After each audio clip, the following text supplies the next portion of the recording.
Meenakshi Faculty of Pharmacy. Admission open for B.Pharm. Apply now.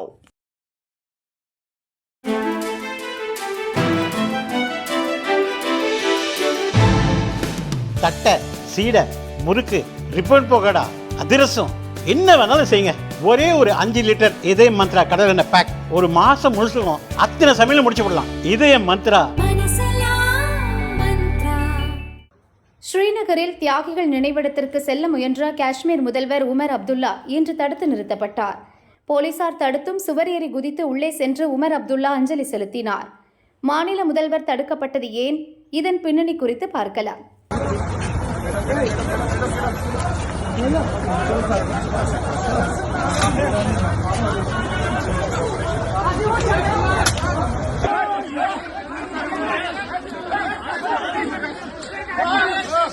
1931 July 13ஆம் தேதி காஷ்மீர் வரலாற்றில் மறக்க முடியாத நாள்.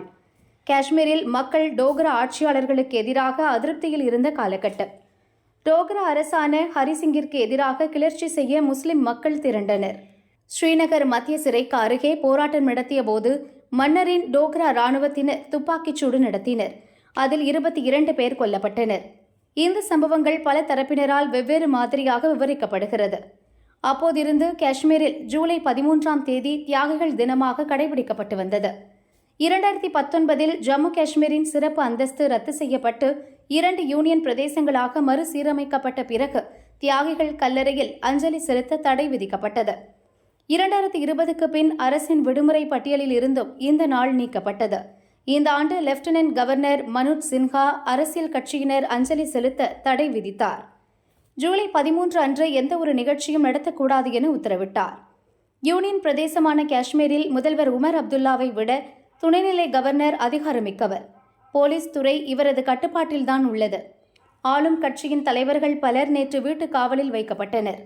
இந்த சூழலில்தான் உமர் அப்துல்லா போலீசார் மற்றும் துணை ராணுவ படையினர் தடுக்க முயன்ற போதும் சுவர் ஏறி உள்ளே சென்று அஞ்சலி செலுத்த உள்ளார். இதுகுறித்த வீடியோவை பதிவிட்டு அவர் கூறியுள்ளதாவது: நேற்று நான் கல்லறைக்கு செல்ல விரும்புவதாக கட்டுப்பாட்டு அறைக்கு தெரிவித்தேன். சில நிமிடங்களில் என் வீட்டை சுற்றி தடுப்பு போடப்பட்டது. இன்று எதுவும் சொல்லாமல் சென்றேன். நாங்கள் யாருக்கும் அடிமைகள் அல்ல. எந்த சட்டத்தின் கீழ் எங்களை தடுத்தனர் என்பதை கூற வேண்டும் என கேள்வி எழுப்பியுள்ளார்.